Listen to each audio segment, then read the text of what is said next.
ആറാട്ടുപുഴയിൽ ഭാര്യ വീട്ടിലെത്തിയ യുവാവ് മരിച്ച സംഭവം കൊലപാതകമെന്ന് പോലീസ് കണ്ടെത്തിയിരിക്കുകയാണ്.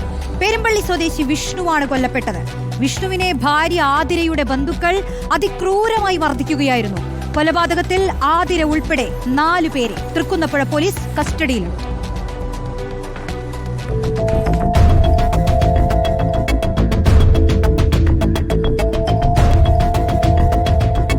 ചൊവ്വാഴ്ചയാണ് ആറാട്ടുപുഴ പെരുമ്പള്ളി സ്വദേശി വിഷ്ണു കൊല്ലപ്പെട്ടത്. തറയിൽ കടവിലെ ഭാര്യ വീട്ടിൽ വെച്ചായിരുന്നു വിഷ്ണുവിന്റെ മരണം.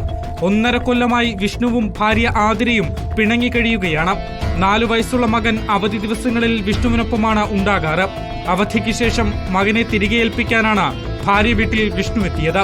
തുടർന്ന് ഭാര്യയുടെ ബന്ധുക്കളുമായി തർക്കമുണ്ടാകുന്നു. ആതിരയുടെ ബന്ധുക്കൾ അതിക്രൂരമായി വിഷ്ണുവിനെ മർദ്ദിച്ചുവെന്നാണ് വിഷ്ണുവിന്റെ കുടുംബത്തിന്റെ ആരോപണം. തലക്കേറ്റ ക്ഷതമാണ് മരണത്തിന് കാരണമെന്നാണ് പോസ്റ്റ്മോർട്ടം റിപ്പോർട്ടിലുമുള്ളത്. അത് കൂടുതൽ 3-4 പേരുണ്ട്. കൊച്ചിച്ചന്മാരാണ് കൂടുതലും. മർദ്ദിക്കുക, ഇവനെ പിടിച്ച് എഴുന്നേപ്പിച്ച് വരുമ്പോഴത്തേക്കും നടന്ന് മുന്നോട്ട് പോയി അത് തന്നെ കുഴഞ്ഞു വീഴുകയായിരുന്നു. മർദ്ദനം വെച്ചാൽ 3-4 പേര് ഒന്നിച്ച് ചിരിക്കുകയായിരുന്നു. അത് തടയാൻ ചെന്ന പിടിച്ചു മാറ്റാൻ ചെന്ന എന്നെയും അടിക്കുകയുണ്ടായി.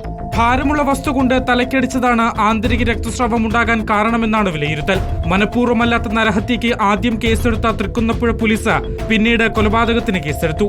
ഭാര്യ ആതിരയുടെ ബന്ധുക്കളായ പൊടിമോൻ, ബാബുരാജ്, പത്മൻ എന്നിവരാണ് പ്രതികൾ.